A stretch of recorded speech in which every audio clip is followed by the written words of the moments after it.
semana pasada contestamos la pregunta ¿por qué Israel? Y ahí vimos un poco de su historia y las razones por las que es amado por unos y tan odiado por otros. Hace mucho tiempo, en una galaxia no, esa es otra cosa. Hace mucho tiempo, en el cielo, Dios estaba en su reino y había creado seres angelicales, seres que son diferentes a los seres humanos, son espíritus, pero que tenían una característica similar a los seres humanos: la capacidad de decisión, el libre albedrío, la libre voluntad. Uno de esos seres angelicales, tal vez el más poderoso de todos, tomó la decisión de rebelarse en contra de Dios. Él quería su propio reino. Y entonces vino pues un desastre, porque ese ángel, que antes era maravilloso, que antes estaba en la presencia de Dios, fue cambiado totalmente por su ambición, por su egoísmo, y tuvo que abandonar el reino de los cielos para siempre. Desde entonces, Dios estableció un sistema para poder restaurar la operación en el cielo. Y dentro de sus planes, creó al ser humano como una forma moral de demostrar que sí era posible buscar a Dios y obedecer. Cuando eso sucedió, la reacción inmediata de ese ser que había caído, que antes se llamaba Lucero y que ahora se llamaba Satanás, fue frustrar los planes de Dios. Porque Él no quiere ser derrotado, moral ni espiritualmente. Y entonces lo que hizo fue engañar a los primeros seres humanos para que se apartaran de Dios, y lo logró. Sin embargo, Dios tiene un plan, nada lo agarra por sorpresa. Y Dios había establecido un plan en el que declaró que de las descendencias de la mujer vendría el Mesías Salvador. Tanto Adán como Eva creyeron en ese Mesías y fueron restaurados a la relación con Dios. A partir de ahí comenzó una batalla entre los planes de Dios y los vanos intentos satánicos de destruir estos planes. El diablo lo que quiere es que él se quede como el amo y señor de la tierra, por lo menos, ya que no pudo ser amo y señor del cielo. Israel es el eje de los planes de Dios para gloria de Dios, no para gloria de Israel. Fue el pueblo escogido por el Señor para hacer luz a las naciones. A través de este pueblo nos llegó la Biblia, la palabra de Dios, y a través de este pueblo nos llegó el Mesías, Jesús, el Salvador del mundo. Dios quiere traer salvación a Israel, porque esto completaría el reino espiritual de Jesús, y esto va a suceder al final, a la consumación de los tiempos. Mientras tanto, Israel ha sido atacado por dos razones principalmente.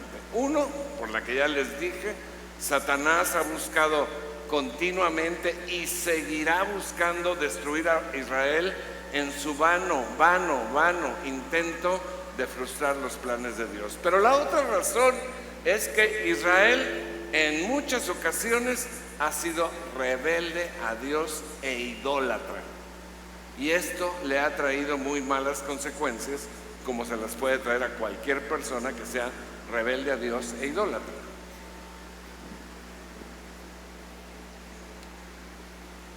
Aunque ha sido el pueblo más atacado por Dios,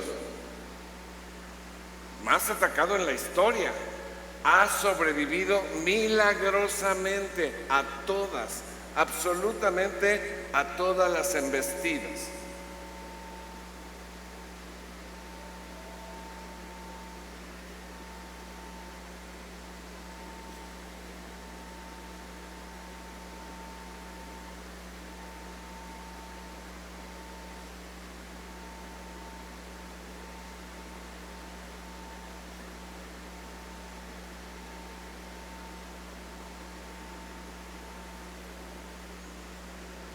¿Por qué? Pues lo ha hecho milagrosamente y ha conservado su identidad, y esto nos habla de la intervención sobrenatural de Dios a pesar de las infidelidades de Israel. Mira, esta plática se llama El futuro de Israel. Pero para poder comprender lo que vendrá, ¿quieres saber lo que vendrá? 3 quieren saber. ¿Quieres saber el futuro? Ok. Para poder comprender ese futuro, para poder comprender lo que vendrá, tenemos que regresar un poco al pasado. Y te voy a mostrar una sorprendente secuencia profética en la Biblia. Acomódate en tu asiento, despierta al de al lado, por favor, y pon mucha atención, porque esto está bien picudo, bien picudo. Ok, fíjate bien. Independientemente de otros grupos, de otros países que han agredido a Israel y a los judíos, según la profecía bíblica, deberán existir 8 imperios usados por Satanás en la historia de la humanidad para intentar acabar con Israel, o sea, con los planes de Dios. El último imperio, ¿cuántos van a ser? 8. El último imperio, el octavo, será el imperio final del anticristo. Ese será el que estará vigente cuando Jesucristo regrese victorioso y lo destruya por completo. Amén. Ahora, para que pueda existir el octavo imperio, o sea, el del anticristo, necesariamente deben haber existido y terminado ¿cuántos? 7, ¿no? 7 imperios. Ok, en la interpretación del sueño de Nabucodonosor en Babilonia, el Espíritu Santo le revela a Daniel algunos de estos imperios. Pero en la última revelación escrita de Dios, que es el libro de Apocalipsis, se mencionan claramente que serán 8. Acompáñame con tu Biblia. Apocalipsis 17:3. Apocalipsis 17:3. Dice la palabra. Luego el ángel, está hablando Juan, el apóstol Juan, dice: luego el ángel me llevó en el espíritu a un desierto. Ahí había una mujer montada en una bestia escarlata. ¿De qué color era la bestia? La bestia estaba cubierta de nombres blasfemos contra Dios y tenía 7 cabezas y 10 cuernos. ¿Cuántas cabezas? 7. ¿Cuántos cuernos? 10. Ok, versículo 9. En esto consisten el entendimiento y la sabiduría. ¿Cuántas cabezas eran? Las 7 cabezas son 7 colinas sobre las que está sentada esta mujer. También son 7 reyes o 7 imperios. Fíjese muy bien, pay attention, don't distraction.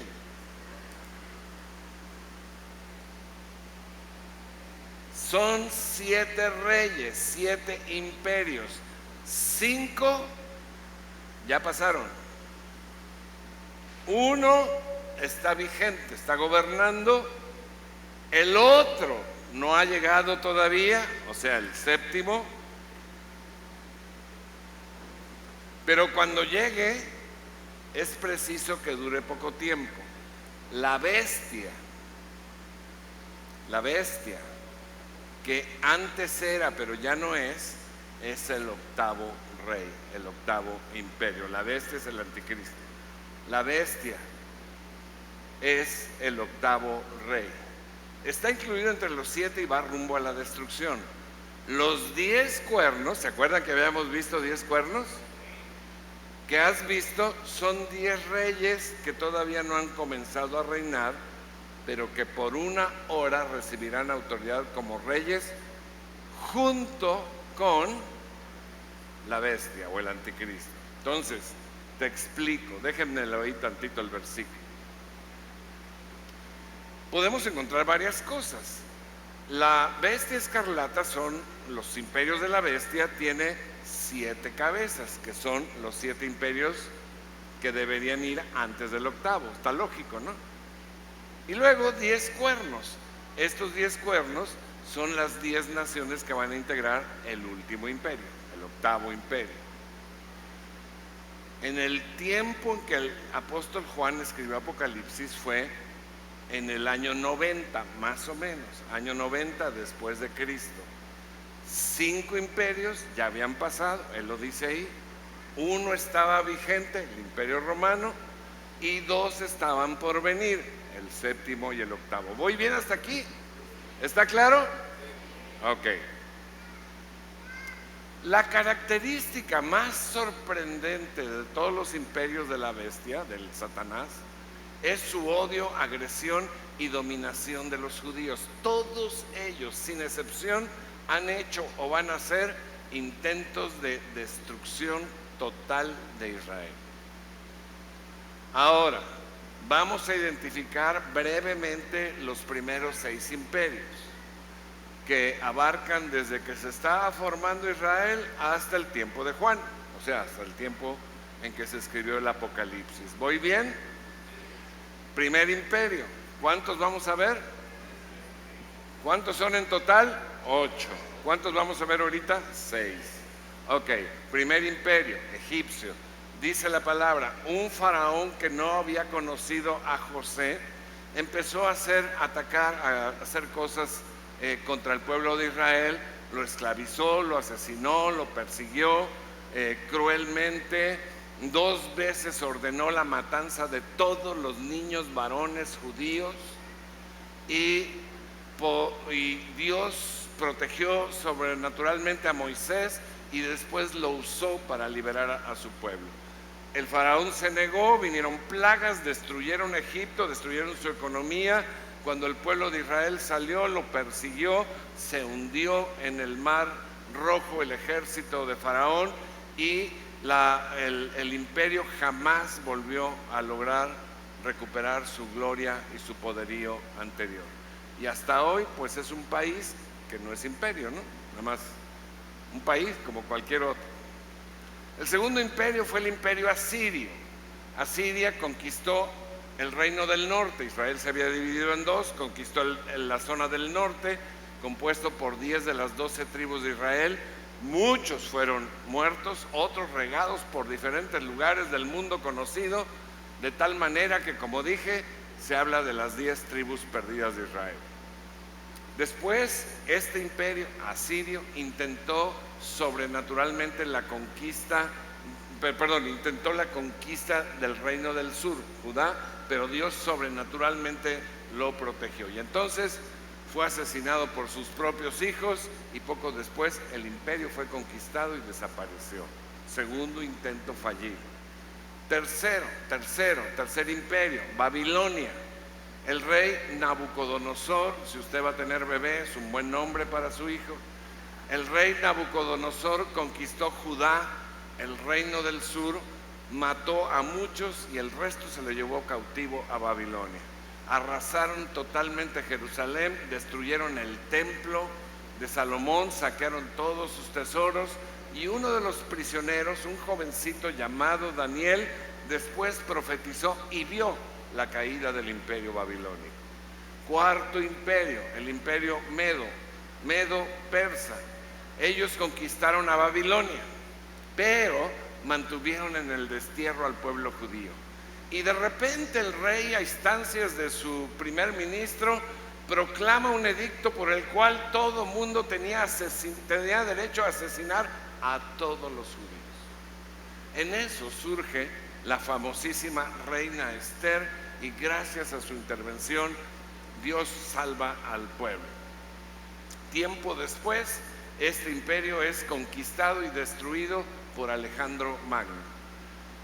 El quinto imperio es el imperio griego, fundado por Alejandro Magno, que a su muerte se dividió en 4. De esta línea viene Antíoco Epífanes, que les hablé un poco la semana.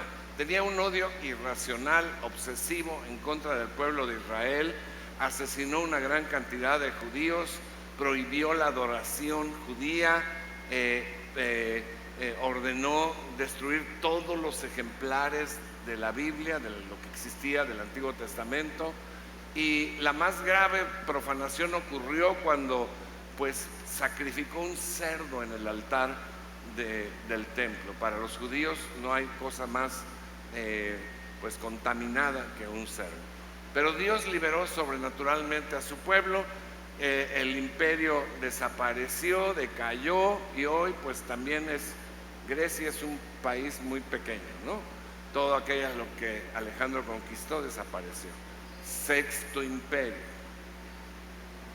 el imperio romano. Conquistaron la tierra de Israel antes de Cristo, pero era el imperio cuando Jesús nació y vivió en esta tierra. Fue el imperio que declaró la sentencia y ejecutó la muerte del Mesías. Y después, de acuerdo como lo profetizó Jesús, los romanos destruyeron Jerusalén, arrasaron con el templo, asesinaron a más de 1 millón de judíos, vendieron como esclavos y dispersaron por el mundo a todos los sobrevivientes. Israel desapareció como nación. Cuando el cristianismo comenzó a tomar fuerza, fueron los romanos quienes los persiguieron y los asesinaron cruelmente. Y ya sabemos la historia, se fue diluyendo hasta desaparecer, a quedar solamente hoy una ciudad, ¿no? Entonces, ¿cuántos imperios van? 6. ¿Cuántos nos faltan por ver? 2, porque en total son 8. Ok. El último imperio, el octavo, el del anticristo, solo podrá venir después de que el séptimo imperio haya pasado. ¿Estamos de acuerdo? Ok. Recuerde esto, es muy importante que recuerde esto. En el momento en que Juan estaba escribiendo el Apocalipsis, de los 8 imperios, 5 ya habían pasado. El sexto imperio, el romano, estaba presente y faltaban 2. Ahora, vamos a ver lo que dice la profecía sobre el séptimo imperio.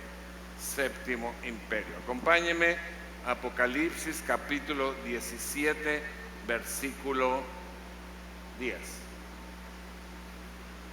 Dice la palabra. Acuérdense que está escribiendo Juan en el año 90. Dice, también son 7 reyes o 7 imperios. 5 ya pasaron. 1 está gobernando. ¿Cuál era? El romano. El otro, el séptimo, no ha llegado todavía.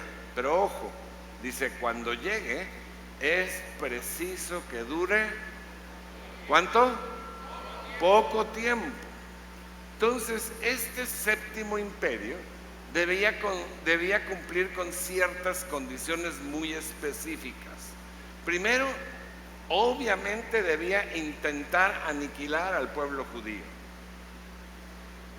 Segundo, fíjese, como al sexto imperio, a los romanos les tocó esparcir a Israel por el mundo, y el octavo imperio, el último, los va a perseguir en su tierra, entonces el séptimo tenía que perseguirlos mientras estuvieran en la diáspora, mientras estuvieran fuera. También era necesario que el imperio durara muy poco, por supuesto, mucho menos que sus antecesores. Y debía ser extremadamente cruel en su persecución y matanza de los judíos. Se debía notar que el centro de su odio y deseo de destrucción eran los judíos. Se debían notar sus agresiones, torturas, asesinatos y horrores en contra de los judíos.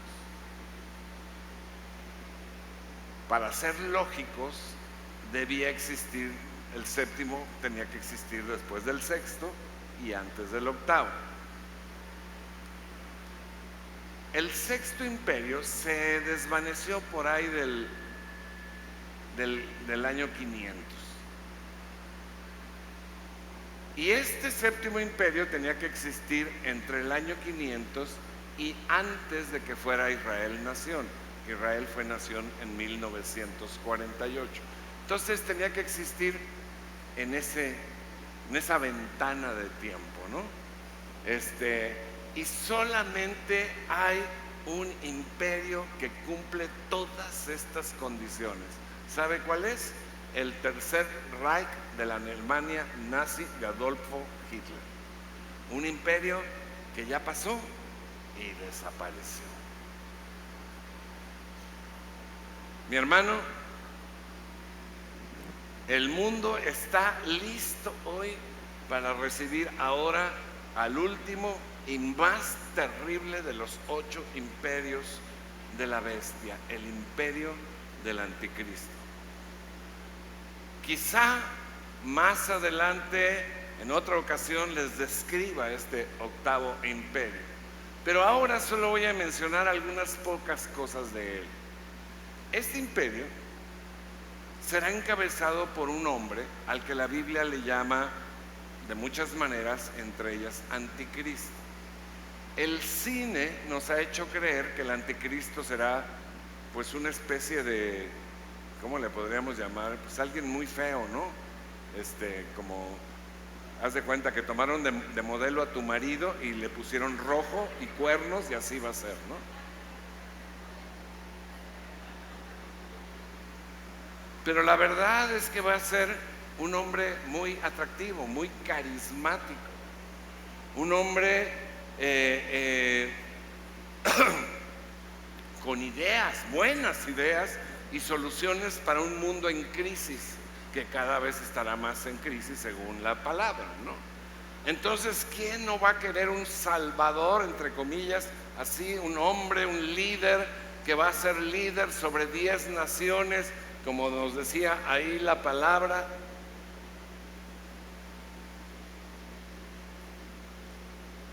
Pero acuérdate que este hombre carismático, del cual también quizá les hable en otra ocasión, va a actuar bajo la dirección y el poder de Satanás. Y su objetivo central es aniquilar al pueblo de Dios para frustrar los planes del Señor.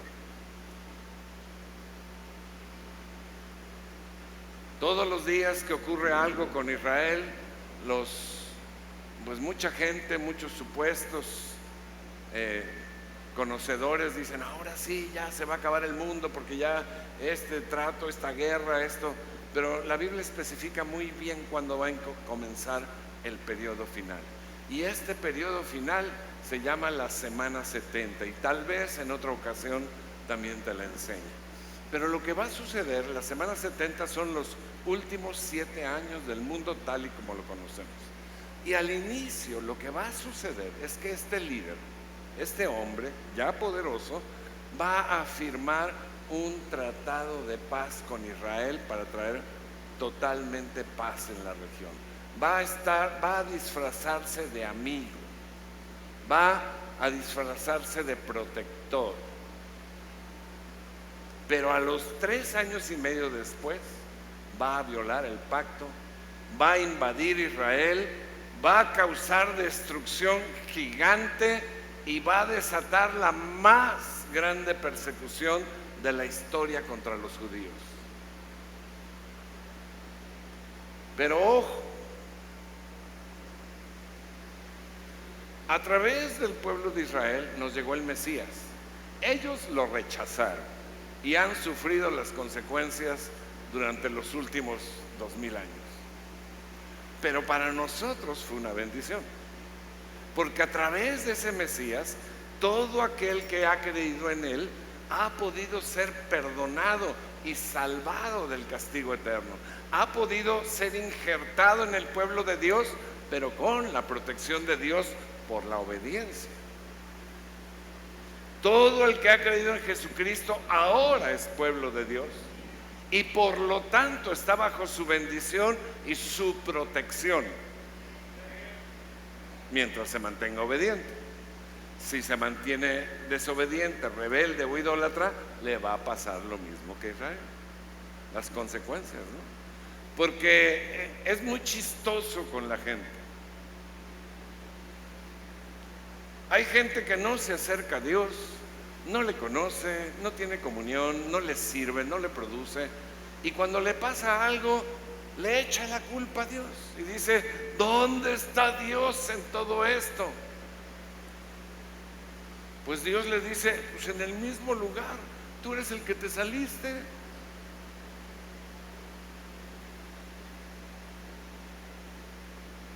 Cuando nosotros estamos en cercanía, bajo el cuidado, bajo la relación con Dios, Él se compromete a establecer sus alas alrededor de nosotros, su sustento. Entonces el anticristo va a traer esta persecución contra el pueblo de Dios, contra el pueblo rebelde, pero también contra el pueblo fiel. O sea, lo va a traer contra Israel, pero también contra los cristianos.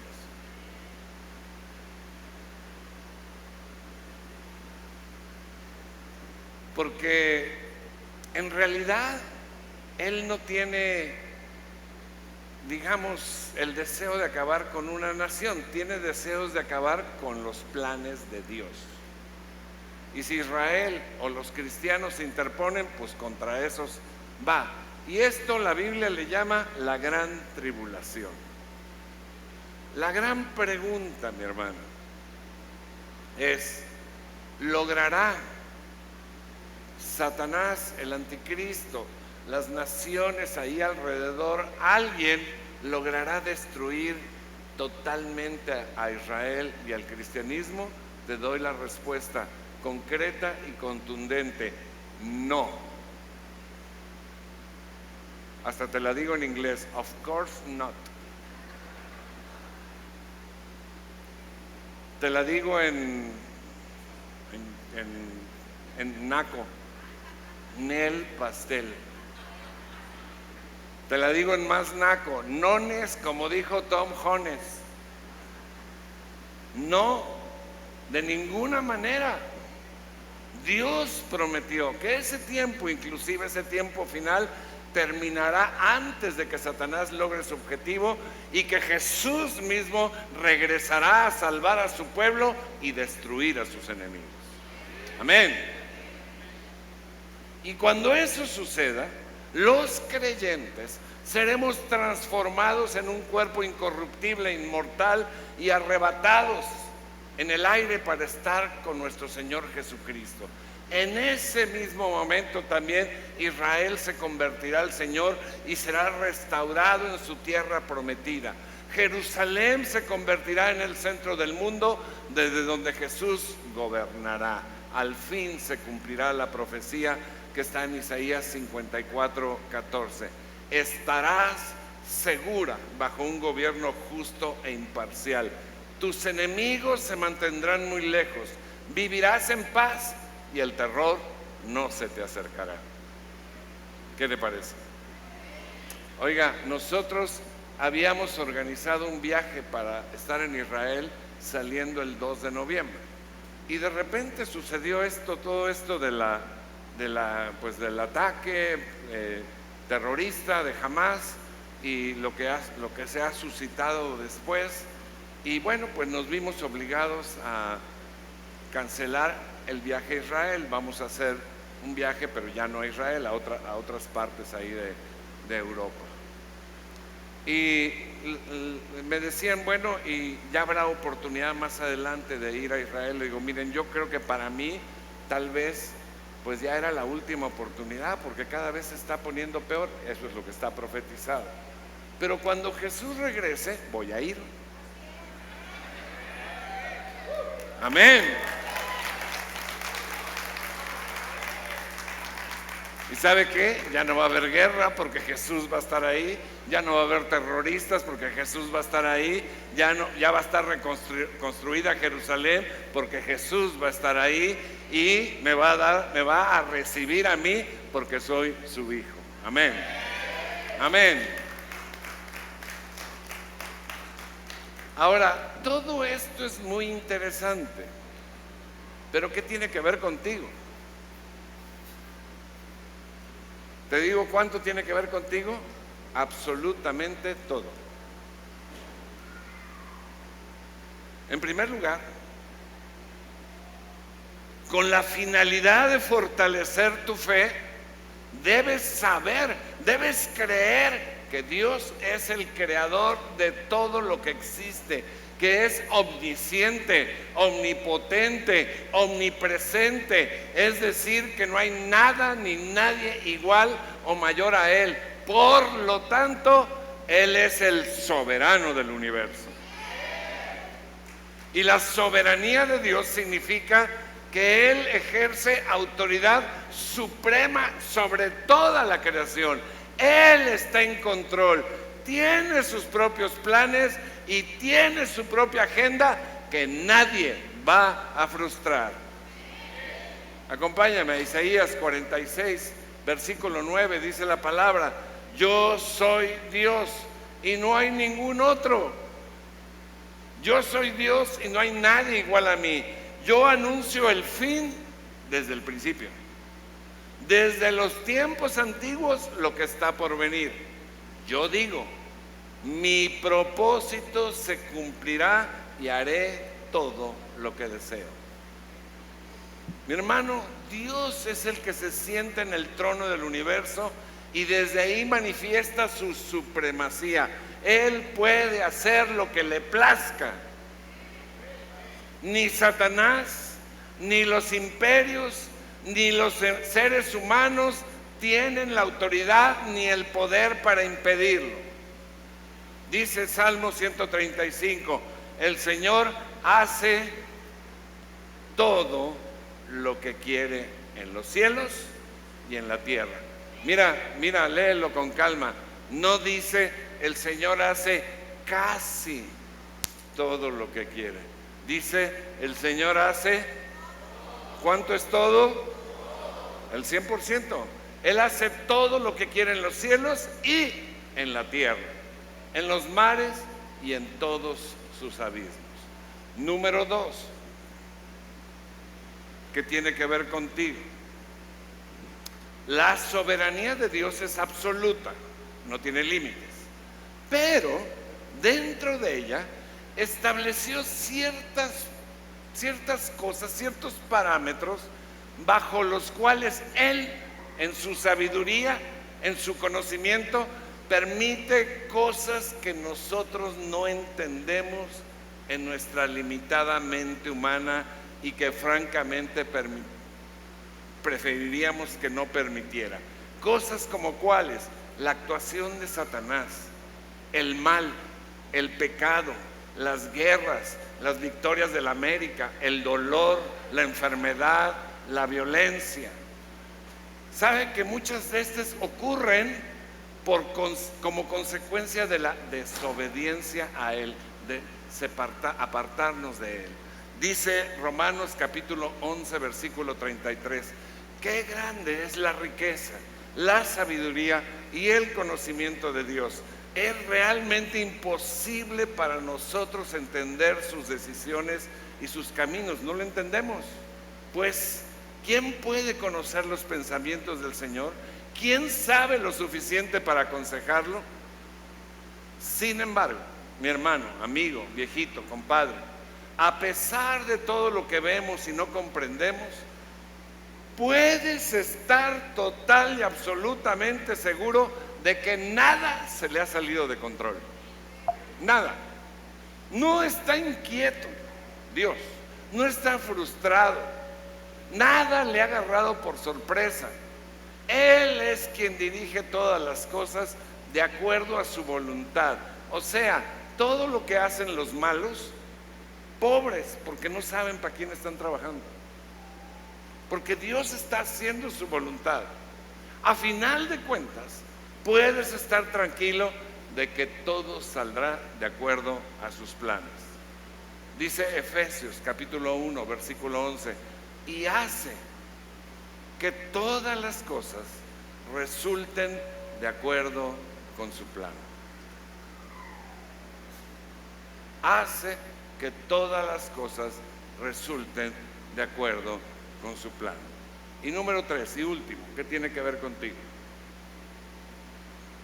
Debes saber que el futuro de Israel está ligado a nuestro futuro. Lo que Dios ha dicho se cumplirá, incluida la aparición y actuación del octavo imperio, el del anticristo. Por lo tanto, sin temor,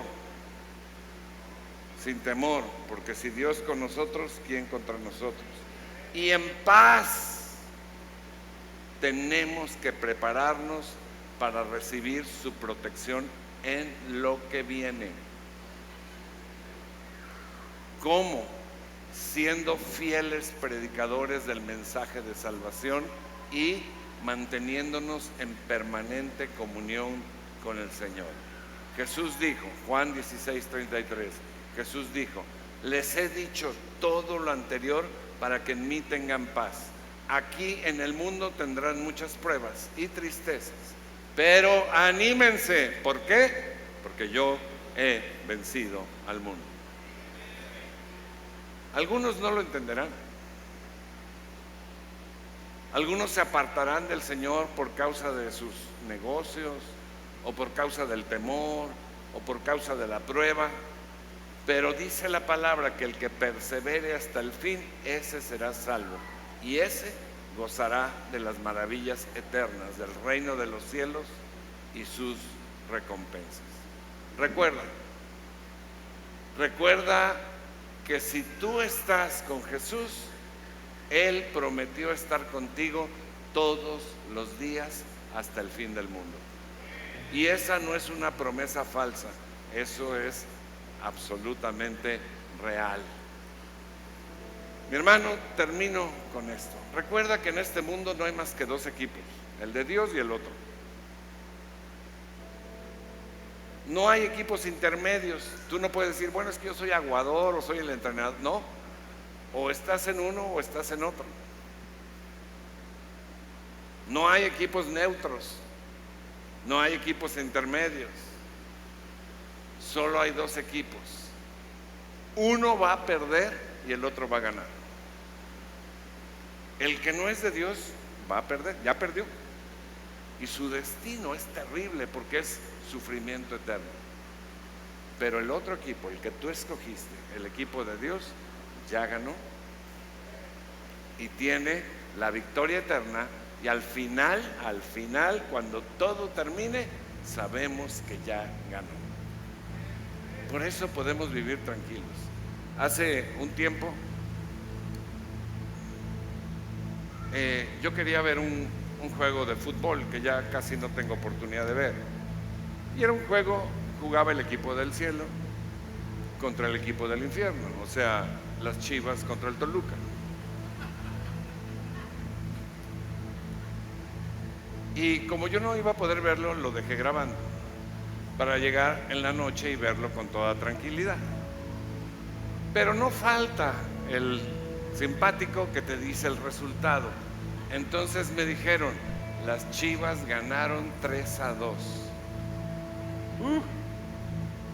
Entonces cuando llegué a mi casa, empecé a ver el juego. Y de repente, mi hermano, el Toluca anota un gol. Y yo, tranquilo, sereno, moreno. Sigue el juego y el Toluca anota otro gol. Y yo, tranquilo, cero desesperado, cero enojado. Al rato las Chivas anotan un gol, 2-1. Y yo, tranquilo. Iba pasando el tiempo y de repente las Chivas empatan. Pero estaba a punto de acabarse el tiempo. Y yo hubiera dicho, híjole, ya quedó así la cosa. Pero yo tranquilo. ¿Sabe por qué estaba tranquilo? Porque ya sabía el resultado. Y entonces en el último minuto las Chivas anotan y ganan el juego. ¿Sabe por qué estuve tranquilo en todo el partido? Porque ya sabía el resultado. ¿Sabe por qué usted puede vivir en paz y contento en esta vida? Porque ya sabe el resultado. Jesús ya venció. Somos del equipo vencedor. Amén.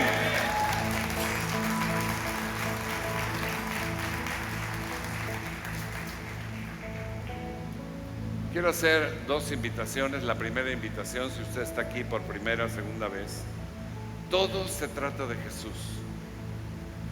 Todo lo que Dios quiere hacer es salvarnos a través de su plan, a través de Jesús, que es Dios mismo.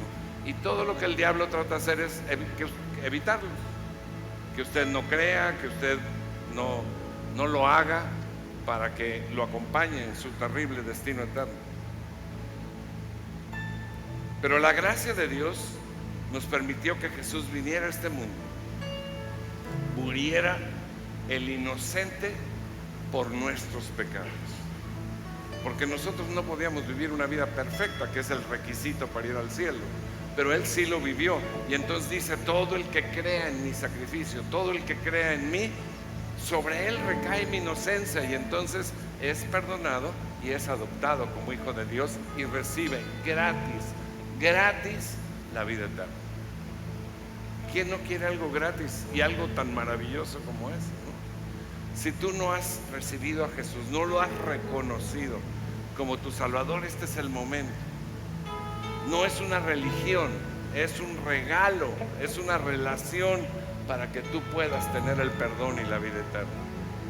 Cierra tus ojos y dile, Señor Jesús, gracias por tu plan para salvarme. Yo creo en ti, creo que eres mi Dios y mi Salvador. Te recibo en mi corazón y te doy gracias por perdonarme y por darme vida eterna. Amén y amén. Si tú hiciste esta declaración o si vienes por primera vez, aquí tengo dos chicas a los lados que tienen un pequeño obsequio para ti. Es gratis, es sin requisitos, sin condicional. Solamente hazles una ceñita con tu mano y te lo van a entregar en tu lugar. Gracias. Para los demás, para ti que ya has venido, que ya has escuchado, que escuchaste este mensaje, que el Espíritu Santo te habló, que sabes que estás en las mejores manos, que pase lo que pase vas a ganar, que pase lo que pase, Dios no te soltará. Te pido que te pongas de pie y vamos a declararlo con nuestro canto. Padre, bendigo esta congregación, la declaro bajo tu protección en los tiempos que vienen. Señor, que tú estés con nosotros, rodeándonos, que tú estás alimentando cada corazón con paz, con gozo, sin temor, decididos a cumplir tu propósito, decididos a compartir el futuro que tú tienes para nosotros.